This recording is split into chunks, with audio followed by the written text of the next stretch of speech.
पूजा एक छोटे से शहर की मध्यम वर्गीय परिवार की लड़की थी। पूजा के पिताजी नरेश एक स्कूल में अध्यापक थे। पूजा का कॉलेज कंप्लीट हुआ तो उसके पिता उसके लिए रिश्ता देखने लगे। एक दिन नरेश के खास बचपन के दोस्त विजय ने अपने बेटे मयंक के लिए पूजा का हाथ मांगा। ये सुन नरेश खुश भी हुआ और चिंतित भी, क्योंकि विजय एक बहुत बड़ा बिजनेसमैन था और विदेश में रहता था, पर मयंक मुंबई में रहकर इंडिया का बिजनेस संभाल रहा था। विजय और उसकी पत्नी सरिता के बार बार कहने पर, विश्वास दिलाने पर नरेश शादी के लिए राजी हो गया। पूजा एक दो बार पहले भी विजय और सरिता से मिल चुकी थी, इसलिए वो इस रिश्ते से खुश थी। उसने फेसबुक पर मयंक की तस्वीरें देखी। मयंक बेहद ही स्मार्ट और अमीर लग रहा था। जल्द ही विजय और सरिता इंडिया आ गए और मयंक के साथ पूजा के घर गए। कुछ देर मयंक और पूजा ने बातें की। मयंक और पूजा की शादी की तारीख तय हो गई, पर पूजा से मिलने के बाद मयंक ने पूजा से ना तो फोन पर बातें की और ना ही उसे मिलने आया। हर बार व्यस्त रहने का बहाना बनाता रहा। पूजा और मयंक की धूमधाम से शादी हो गई। शादी के बाद पूजा मुंबई आ गई। सुहागरात के लिए मयंक ने बड़े ही आलीशान होटल में एक रूम ले रखा था। पूजा और मयंक होटल पहुंच गए, पर वहां होटल के रूम में पूजा को अकेला छोड़ मयंक कहीं चला गया। पूजा उसका रास्ता देखने लगी। कुछ देर बाद मयंक लौटा। उसके पास से शराब की स्मेल आ रही थी। पूजा ने पूछा, क्या आपने ड्रिंक की? मयंक ने कहा, हाँ, शादी की खुशी में दोस्तों ने पार्टी मांगी तो थोड़ी पी ली। मयंक उसके पास आकर बैठ गया और उसे छूने लगा। पूजा से शराब की स्मेल बर्दाश्त नहीं हो रही थी, इसलिए पूजा ने कहा, आप अभी सो जाएं, आप होश में नहीं हैं। ये सुन मयंक ने कोई जवाब नहीं दिया और पूजा को छूना जारी रखा। पूजा से बर्दाश्त नहीं हुआ और उसने मयंक का हाथ हटा दिया।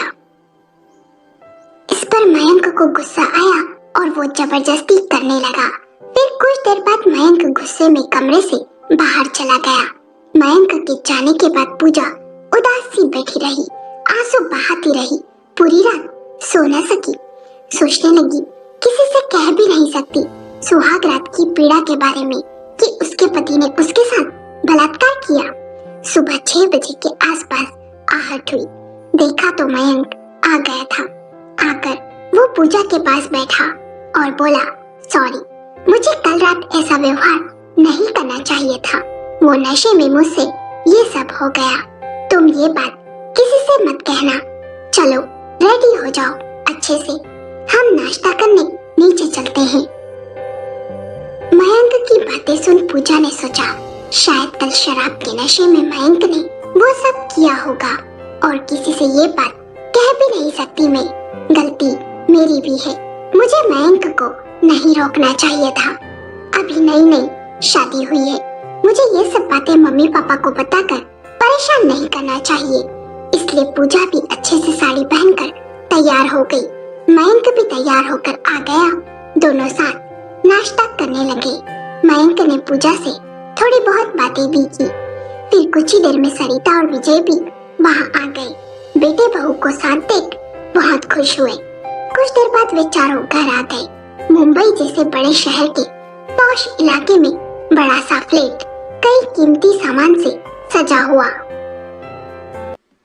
ये सब पूजा ने पहली बार देखा था। घर पर थोड़े बहुत मेहमान भी थे। सरिता ने सारी रस्में पूरी की।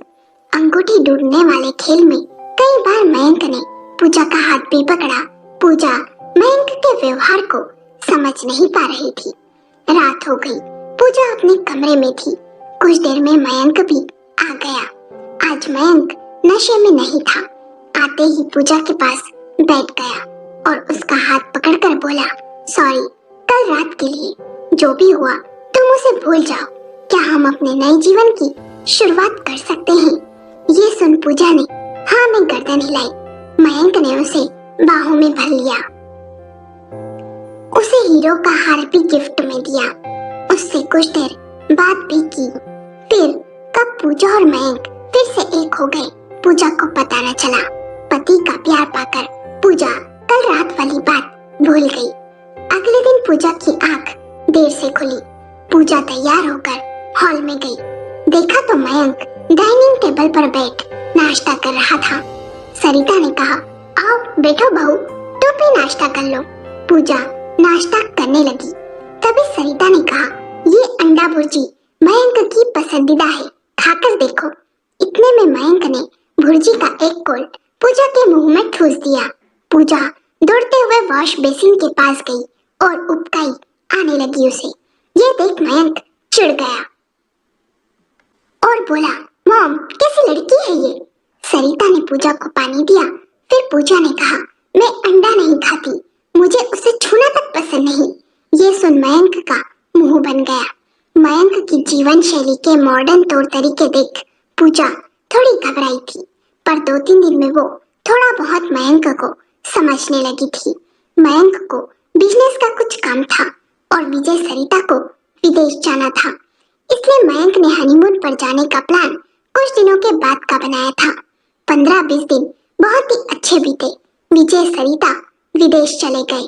उनके विदेश जाने के बाद मयंक का व्यवहार बदल गया। मयंक अपने माता पिता के सामने कुछ और ही था। मयंक सुबह 9 बजे ऑफिस के लिए निकल जाता और रात को देर तक घर नहीं आता। पूजा के पूछने पर कहता कि काम है, काम नहीं करूं क्या। पूजा मुंबई जैसे शहर में अपने आप को अकेला महसूस करने लगी थी। एक फोन ही साधन था बस अपने माता पिता से बात करने का, पर अपने मन का दर्द भी उनको नहीं बता पाती क्योंकि वो उन्हें परेशान नहीं करना चाहती थी। हर समय मयंक का दिल जीतने का प्रयास करती, पर जल्दबाजी में अधिकतर सब उल्टा पुल्टा कर बैठती। एक दिन शाम को मयंक घर जल्दी आ गया और बोला, पूजा तैयार हो जाओ, आज मैंने पार्टी रखी है जिसमें मेरे कुछ खास दोस्त होंगे और जरा ढंग से तैयार होना। पूजा मयंक के साथ आज पहली बार घर से बाहर पार्टी में जा रही थी, इस वजह से वह खुश होकर सज धज कर तैयार हुई। उसे देख मयंक ने बुरा सा मुंह बनाकर कहा, यह क्या गवारों की तरह साड़ी पहन ली, कुछ वेस्टर्न ड्रेस नहीं पहन सकती थी, अच्छा लगता है क्या। इस पर पूजा ने कहा, आप तो जानते हैं मैं ऐसे कपड़े नहीं पहनती। पार्टी में उसके दोस्त ऋषि और अभिषेक तो पूजा की सुंदरता पर मर मिटे। ऋषि ने हाथ मिलाने को हाथ पकड़ा तो पकड़े ही रखा। पूजा ने जबरदस्ती खींचकर अपना हाथ छुड़ाया। अभिषेक नशे में धुत था, वह पूजा को खींचकर डांस फ्लोर पर ले जा रहा था। पूजा के मना करते ही मयंक सबके सामने नाराज होकर बोला, तुम में तो तमीज ही नहीं है, डांस कर लोगी तो क्या बिगड़ जाएगा तुम्हारा। पूजा की आंखों में आंसू आ गए, वह कोने में जाकर बैठ गई थी। वहाँ ऋषि की पत्नी मोना बैठी हुई थी। मोना को भी इस तरह की पार्टियां पसंद नहीं थी। मयंक के 5-6 दोस्तों और उनकी पत्नियों ने जी भरकर बोतलें खाली की। फिर किसी को होश नहीं रहा कि कौन किसकी बाहों में थिरक रहा है। सब नशे में डूबे हुए थे। पूजा को यह सब बहुत अजीब सा लग रहा था। मयंक को नशे में धुत देख पूजा परेशान हो गई थी। जैसे तैसे मयंक को घर लाई। उसके बाद पूजा ने उस दिन से इस तरह की पार्टियों में न जाने की कसम खा ली थी। मयंक जब भी पूजा को पार्टी में जाने को कहता तो वो साफ इनकार कर देती। इस पर मयंक चिढ़ जाता था। मयंक अब पूजा के साथ जबरदस्ती भी करने लगा था। उसे जब तक मॉडर्न कपड़े पहनने को कहता, पार्टी हाई सोसाइटी के तरीके में रहने को कहता। एक बार पूजा और मयंक में झगड़ा भी हुआ। तब मयंक ने गुस्से में कहा, वो तो तुम जैसी देहाती लड़की को मैं कभी भी अपनी पत्नी नहीं बनाता, पर क्या करूं, पापा ने साफ साफ कह दिया था कि तुम्हारी शादी पूजा से ही होगी और मैं अपने पिता से बचपन से ही डरता हूँ। एक शब्द भी नहीं कह सका। देहाती औरत, मैं तुम्हें नहीं झेल सकता अब। पूजा बहुत परेशान और उदास रहने लगी थी। सोचने लगी कि अब उसे सब कुछ अपने माता पिता को बता देना चाहिए। उसे सुहाग रात वाले दिन की घटना जब तब याद आने लगती और मन पीड़ा से भर जाता। सोचती काश वो घटना मैंने अपने सास ससुर और माता पिता को उसी समय बता दी होती तो आज ये दिन नहीं देखना पड़ता। पूजा ने निर्णय ले लिया था अब वो मयंक के साथ नहीं रहेगी, पर इसी बीच पूजा को उल्टियां होने लगी। डॉक्टर को बताने पर पता चला वो गर्भवती है। ये सुन पूजा और परेशान हो गई। अब क्या करे, एक बच्चा जो पैदा भी नहीं हुआ उससे उसका बाप कैसे छीन ले। वो सोचने लगी शायद बच्चे के आने से मयंक बदल जाए और गर्भवती होने की बात सुन मयंक खुश भी हुआ। कुछ महीनों के लिए पूजा के सास ससुर भी उसके पास रहने आ गए। मयंक पूजा का बहुत ख्याल रखने लगा। फिर कुछ समय बाद पूजा मायके चली गई और सास ससुर विदेश। मयंक भी फोन कर पूजा का हालचाल पूछ लेता। पूजा ने बेटे को जन्म दिया। बेटे के जन्म पर मयंक उससे मिलने भी आया और बेटे को गोद में उठाया, उसे प्यार भी किया। फिर कुछ समय बाद पूजा वापस मुंबई आ गई। कुछ दिनों के लिए पूजा के सास ससुर भी रहने के लिए उसके पास आ गए थे। मयंक ने बेटे कबीर की देखभाल के लिए काम वाली रत्ना को रख लिया। पूजा को लगने लगा था कि मयंक बदल गया है। सास ससुर के जाने के 2 दिन बाद मयंक ने पूजा से कहा शाम को 7 बजे तैयार रहना, आज ऋषि की मैरिज एनिवर्सरी है, उसने तुम्हें लेकर आने को कहा है। यह कहकर वह ऑफिस चला गया, लेकिन पूजा के लिए वहां जाना मुमकिन नहीं था क्योंकि कबीर को बुखार था। फिर उसे मयंक के दोस्त पसंद भी नहीं थे। पीना, डांस करना और भद्दे भद्दे मजाक करना, इस तरह की पार्टियों से पूजा कोसों दूर रहना चाहती थी। शाम 7 बजे आते ही मयंक ने पूजा को देख कहा तुम्हारे कान बंद रहते हैं क्या? सुबह मैं तुमसे कुछ कह कर गया था पूजा, अभी तक तुम तैयार क्यों नहीं हुई हो? पूजा ने कहा मैं नहीं जाऊंगी, कबीर को बुखार है। ये सुन मयंक नाराज होकर पैर पटकता हुआ घर से चला गया। लेकिन पार्टी में अकेले जाने के कारण मयंक दोस्तों से हाय हेलो करने के बाद एक बैग लेकर कोने की एक टेबल पर चुपचाप जाकर बैठ गया। उसे बहुत ही गुस्सा आ रहा था कि कैसी देहाती औरत उसके पिता ने उसके पल्ले बांध दी। उस पर अभी नशे का सुरूर चढ़ा नहीं था कि एक सुंदर औरत पर उसकी नजर पड़ी। वह कुछ पलों तक उसको अपलक निहारता रह गया। मयंक की निगाहें उस औरत से एक पल को मिल गई तो उसने एक घुट में ही बड़ा पेट खाली कर दिया। वह औरत भी अकेली ही बैठी थी और मयंक की ओर देख रही थी। अचानक वह औरत उठी और मयंक के पास आकर चेयर पर बैठते हुए बोली हाय, माय सेल्फ नीता। उसकी सुंदरता में खोए मयंक को सब सपना सा लग रहा था, लेकिन वह भी बोला हेलो, माय सेल्फ मयंक। दोनों में दोस्ती होते देर नहीं लगी। मयंक उसकी सुंदरता पर मर मिटा था तो नीता मयंक की जवानी और अमीरी पर। उन दोनों ने ड्रिंक और डांस का अच्छी तरह लुत्फ उठाया। फोन नंबर एक्सचेंज हुए और शुरू हो गया दोनों का मिलना जुलना। मयंक सब कुछ भूलकर नीता के प्यार में खो गया। वह मीटिंग और अधिक काम के बहाने घर से कई दिनों तक गायब रहने लगा। दोनों के बीच जिस्मानी रिश्ता भी बन चुका था, इसलिए मयंक उसके नशे में डूबा रहता। दोनों अक्सर साथ में लंच करते तो कभी पिक्चर जाते, कभी गार्डन तो कभी मॉल घूमते। पूजा को मयंक के गायब रहने और उसके व्यवहार पर शक होने लगा था। वह कभी कभी मयंक के सो जाने के बाद फोन कॉल और एसएमएस चेक करती, परंतु चालाक मयंक पत्नी के लिए कोई सबूत ही नहीं छोड़ता था। एक दिन शाम को अचानक मयंक ने कहा पूजा, मैं हैदराबाद जा रहा हूँ, वहाँ विदेश से क्लाइंट आया है, उसके साथ मेरी मीटिंग है, वहाँ मुझे 2-3 दिन लगेंगे। पूजा ने मयंक को शक की नजर से देखा, लेकिन कुछ नहीं बोली, सिर्फ धीमी आवाज में बाय कह दिया। बाद में उसने मयंक की सेक्रेटरी को फोन किया तो पता चला कि मयंक ने अपनी सेक्रेटरी से कहा है कि वो वेकेशन पर फैमिली के साथ जा रहा है। इधर मयंक प्लेन की सीट पर बैठते ही नीता के सपनों में खो गया। उसने अपनी आंखें बंद कर ली थी। वह नीता के खूबसूरत एहसास को जी रहा था। तभी उसके फोन की घंटी बजी। उधर नीता थी। वह बोली, जानू, मेरे लिए एक एक पल काटना मुश्किल हो रहा है। मेरी फ्लाइट में अभी समय है।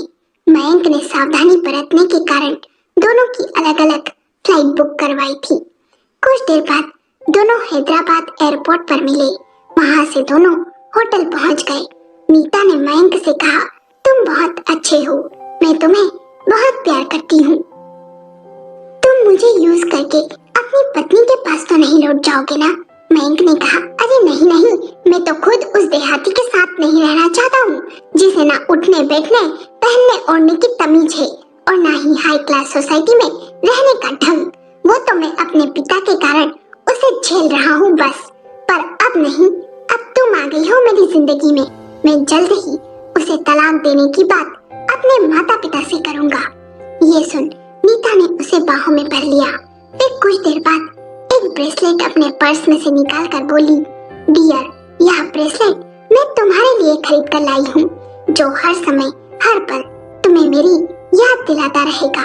ब्रेसलेट पहनकर मयंक सोचने लगा, उसे भी नीता के लिए कुछ खरीदना चाहिए। बदले में मयंक ने नीता को हीरे का हार दिया। मयंक और नीता शाम को पब गए। वहाँ नीता सहजता से एक के बाद एक पेग चढ़ा रही थी, साथ ही मयंक को भी पिला रही थी। दोनों मदहोशी में थे और गहरे नशे में डूब चुके थे। होटल में लौटने पर मयंक अपने फोन में कुछ कर रहा था कि नीता उसके हाथ से फोन खींचकर बोली, मुझे से हसीना के होते हुए फोन से खेल रहे हो? फिर वह उसके और करीब आकर बोली, मुझे एक लंबे इंतजार के बाद तुम जैसा बॉयफ्रेंड मिला है। तुम अपनी पत्नी से कब तलाक लोगे? बहुत हो गई लुका छिपी, अब तुमसे दूरी बर्दाश्त नहीं हो रही है। मयंक ने पूछा, नीता, आज तक तुम्हारे जीवन में कोई और तो नहीं आया? कहा, नहीं, मैं सिंगल हूँ। आज तक किसी पर दिल ही नहीं आया, पर तुम्हें देखते ही मुझे न जाने क्या हो गया। मैं तुम्हारे प्यार में सारी दुनिया भूल गई। हर समय तुम्हारे ख्वाबों में खोई रहती हूँ। ऑफिस के कामों में भी मन नहीं लगता। यह सब कहते कहते नीता ने मयंक के होठों को चूम लिया और फिर दोनों सो गए। 2 दिन बाद हैदराबाद से मयंक वापस लौट आया, पर नीता ने कहा उसे हैदराबाद में कुछ काम है, इसलिए वो 2 दिन बाद आ जाएगी। मयंक सुबह जब घर पहुंचा, फिर कुछ देर बाद ऑफिस जाने के लिए तैयार होने लगा। पूजा ने चाय नाश्ता बनाया और डाइनिंग टेबल पर रख दिया। मयंक हड़बड़ाता हुआ कमरे से निकला तो कप में चाय देखते ही चिल्लाया, देहाती औरत, 2 साल हो गए शादी को। जब तुझे पता है कि मैं इस तरह की चाय नहीं पीता तो क्यों बनाती हो? पूजा ने कहा, रुको, मैं आपकी पसंद की चाय बनाकर लाती हूँ। घर से इस तरह चाय नाश्ते के बिना मत जाओ। मयंक ने पूजा को सामने से हटाने के लिए उसे धक्का दे दिया और बिना पीछे मुड़े देखकर गाड़ी स्टार्ट करके चला गया। पूजा का माथा टेबल के कोने से टकरा गया। उसके माथे से खून निकलने लगा। फिर खुद ही उसने चोट पर दवा लगाई और लेटकर अपने जीवन के बारे में सोचने लगी। वह कब तक इस तरह अपमानित होकर जीती रहेगी? उसे अपने और अपने बच्चे के भविष्य के बारे में गंभीरता पूर्वक सोचना पड़ेगा। अब मयंक उस पर हाथ भी उठाने लगा है, वो अब क्या करे? पूजा समझ नहीं पा रही थी कि मयंक आजकल कहाँ व्यस्त रहता है। पहले दोस्त और शराब में लगा रहता था, अब उनको छोड़ दिया तो कहाँ किसके साथ रहता है? ये जानने के लिए उसने एक डिटेक्टिव एजेंसी से बात की। एक दिन पूजा ने मयंक से कहा, देखो मयंक, मैं जानती हूँ आपका जीने का ये तरीका मुझे पसंद नहीं और मेरी स्टाइल आपको पसंद नहीं। आपको मैं एक देहाती पत्नी लगती हूँ, इसलिए अच्छा यही है कि हम दोनों अलग हो जाएं। ये सुन मयंक मन ही मन खुश होता हुआ बोला, तुम ठीक कह रही हो पूजा, मैं भी ये बात तुम्हें कहना चाहता था। पूजा ने आगे कहा, आज आपने सारी सीमाएं तोड़ दी है मुझ पर हाथ उठाकर। यदि कबीर ना हुआ होता तो मैं बहुत पहले ये घर छोड़कर जा चुकी होती। वो तो कबीर के कारण ही इतने समय तक मैं ये अत्याचार झेलती रही। इतने दिन मैं चुप और शांत इसलिए रही कि शायद आप सुधर जाओगे, लेकिन आपने तो नहीं सुधरने की कसम खा ली है। काश उस दिन सुहाग रात की पीड़ा झेलने के बाद मैंने ये कदम उठा लिया होता तो अच्छा होता। पूजा की बात सुन मयंक चुपचाप कमरे से चला गया। दोनों में बोलचाल बंद थी। घर में शांति छा गई थी। पूजा को डिटेक्टिव एजेंसी वालों से मयंक और नीता के रिश्ते की बात पता चल गई। उन्होंने सबूत के तौर पर पूजा को सीडी भी दी। पूजा को मयंक के गायब रहने का राज पता चल गया। पूजा ने सोच लिया था वो जल्द ही अपने माता पिता और सास ससुर से बात करेगी, पर अगले ही दिन मयंक की मम्मी का फोन आ गया कि मयंक के पापा को हार्ट अटैक हुआ है, इसलिए तुम दोनों तुरंत आ जाओ विदेश। परिस्थिति को देख पूजा मयंक के साथ विदेश चली गई। एक हफ्ते बाद मयंक के पिता अस्पताल से डिस्चार्ज हो गए, पर नीता के प्यार में डूबे मयंक को चैन नहीं मिल रहा था और इस समय माता पिता से बात करना भी उचित नहीं था, इसलिए उसने वापस मुंबई आने का सोचा। पर सरिता ने कहा कि कुछ दिनों के लिए पूजा और कबीर को यहीं छोड़ जा। पूजा और कबीर को छोड़ मयंक मुंबई आ गया। पूजा के उतरे हुए चेहरे और गुमसुम रहने से सरिता को शक हुआ।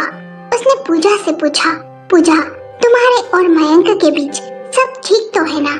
पूजा ने कहना तो चाहा, पर अपने ससुर जी की तबीयत को देखकर बोली, जी मम्मी जी सब ठीक है।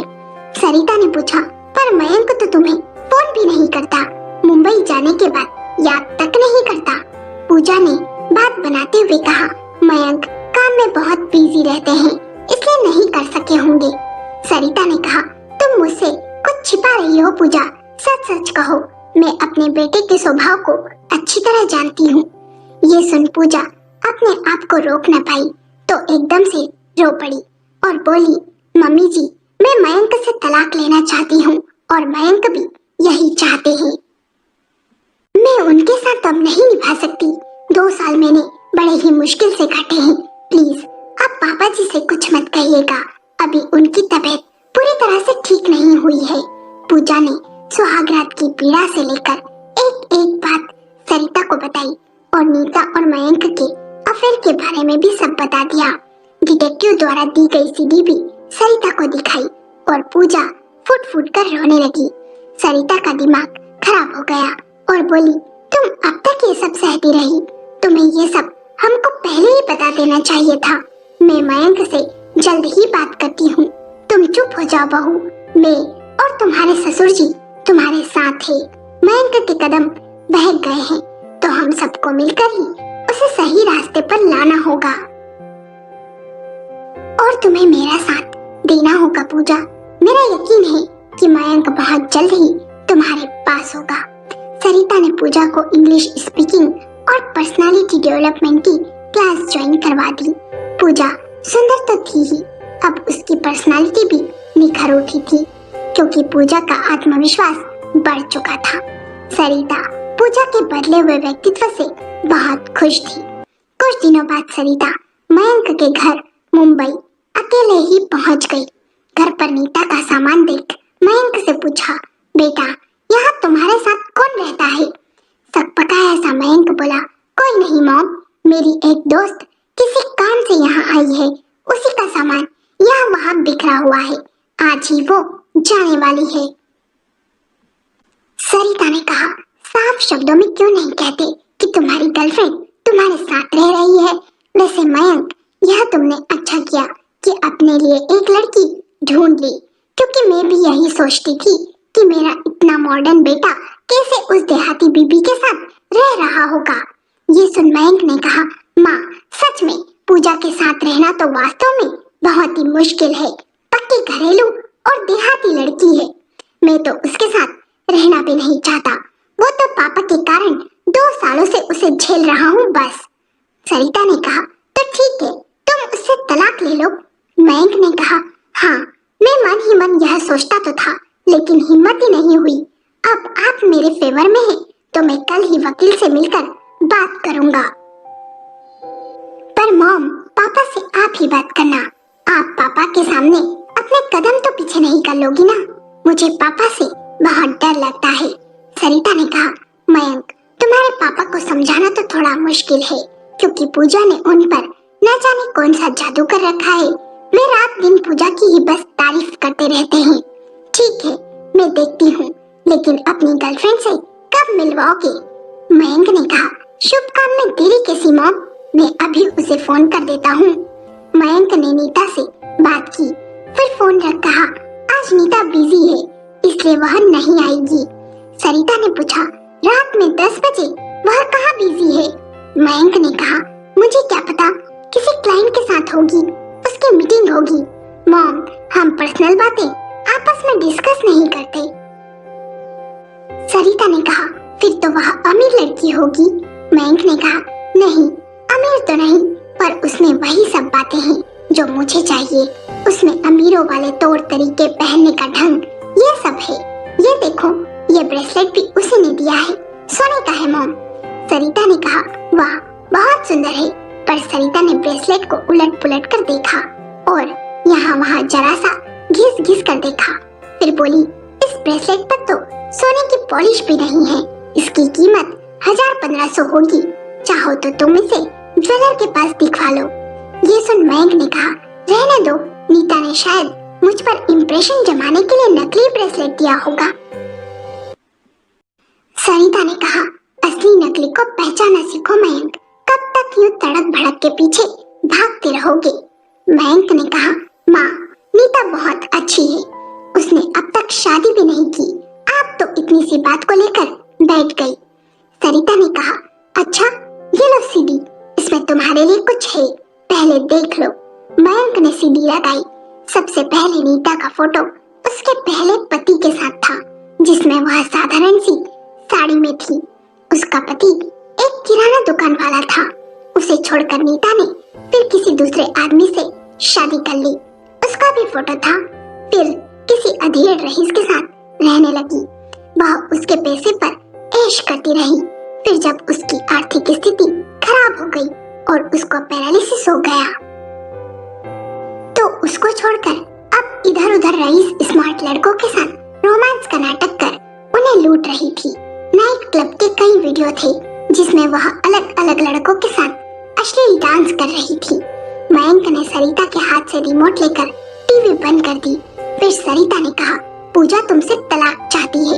ये बात उसने मेरे पूछने पर बताई और उसने नीता के बारे में भी बताया। तब मैंने डिटेक्टिव से नीता के बारे में सब पता किया। शायद अब तुम्हें समझ आ गया हो। पूजा देहाती जरूर है, पर चरित्रहीन नहीं। बेचारी तुम्हारे अत्याचार सहती रही, कभी शिकायत तक नहीं की, पर तुम्हें कभी धोखा भी नहीं दिया। बस जरूरत थी उसे थोड़ा बहुत सिखाने की, क्योंकि वो इस तरह पहनना ओढ़ना नहीं जानती, उसकी पर्सनालिटी को निखारने की। पर तुमने उसे देहाती समझकर उस पर जुल्म किया, उसे प्यार तक नहीं दिया। क्या पूजा के हाथ में शराब का गिलास और पराये मर्दों के साथ बाहों में बाहें डाल डांस करना क्या तुम बर्दाश्त कर पाते? अभी भी देर नहीं हुई है, सुधर जाओ। बस यही समझाने में यहाँ आई थी। अगले दिन सरिता वापस विदेश चली गई। फिर अगले दिन दोपहर को नीता मयंक से मिलने आई। मयंक ने नीता से कहा, माँ, हमारी शादी के लिए मान गई, जल्द ही पूजा से तलाक ले लूंगा। ये सुन नीता ने कहा, हाँ, अब मुझे तुमसे दूर रहना अच्छा नहीं लगता। फिर मयंक ने कहा, मैं तुम्हें कुछ दिखाना चाहता हूँ। मयंक ने वो सीडी नीता को दिखाई तो उसके होश उड़ गए। फिर मयंक ने नीता से पूछा, क्यों किया तुमने ऐसा? नीता ने कहा, मेरी शादी एक गरीब आदमी से हुई, मैं तिल तिल कर मर रही थी। फिर मैंने एक रईस को फंसाया। तुम जैसे रईस आदमी अपनी मिडिल क्लास पत्नी, जिनमें अच्छी परवरिश और संस्कार होते हैं, उन्हें देहाती समझकर बाहर मुंह मारते हैं। तो मैंने अपने आप को उस तौर तरीके में ढाल लिया और अमीर लड़कों के साथ एंजॉय करना, यही मेरा काम है। और शादी तो मैं तुमसे यूं भी नहीं करती मिस्टर, चलती हूँ। यह कहकर नीता चली गई। ये सुन मयंक का मुंह जरा सा हो गया। उसने सरिता को फोन कर कहा, मॉम, मैं भटक गया था, मुझे माफ कर दो। असली हीरे को छोड़ मैं नकली चमक दमक में भटक गया था। मैं पूजा का गुनहगार हूँ, मुझे उससे माफी मांगनी है, कहीं देर ना हो जाए। अगले ही दिन मयंक पूजा के पास पहुंच गया और उससे माफी मांगने लगा। पूजा ने कहा, मैंने तुम्हें मम्मी जी और पापा जी के कारण माफ कर दिया और एक आखिरी मौका दे रही हूँ, पर एक शर्त भी रखी कि आज के बाद तुम शराब को हाथ नहीं लगाओगे और पार्टी में कोई भी ड्रिंक नहीं करेगा और मेरे साथ अच्छा व्यवहार करोगे तो ही मैं तुम्हारे साथ रहने को तैयार हूँ। मयंक ने पूजा की सभी बातें मान ली। पूजा वापस मयंक के साथ मुंबई आ गई। उसकी सास ने उसका घर टूटने से बचा लिया। मयंक अब वो मयंक नहीं रहा जो पहले था। वो पूजा को प्यार देता, ड्रिंक भी नहीं करता, समय से घर आता। कुछ समय बाद मयंक की शादी की सालगिरह आई। तब मयंक ने सबसे पहले पूजा को विश किया, उसे बहुत महंगा गिफ्ट भी दिया। शाम को सभी दोस्त पार्टी करते हुए घर आ गए। ये देख पूजा को लगा आज फिर मयंक पीने वाला है। तब मयंक ने अपने दोस्तों से कहा, तुम्हें दोस्ती या ड्रिंक किसी एक को चुनना पड़ेगा, मैं कभी भी ड्रिंक नहीं करूंगा। तब ऋषि ने कहा, ड्रिंक पर दोस्ती भारी है। सभी ने खाया, डांस किया, गेम खेले, बहुत एंजॉय किया। पूजा ने भी अपने आप को थोड़ा बदल लिया था। अब वो सलीके से रहने लगी थी। पूजा ने प्यार भरी निगाहों से मयंक को देखकर उसका हाथ पकड़कर कहा, थैंक्स। मयंक ने भी पूजा को बाहों में भरकर कहा, थैंक्स, तुमने मुझ पे विश्वास किया और मेरे लिए खुद को भी बदला। Love you. दोनों एक दूसरे की बाहों में खुश थे।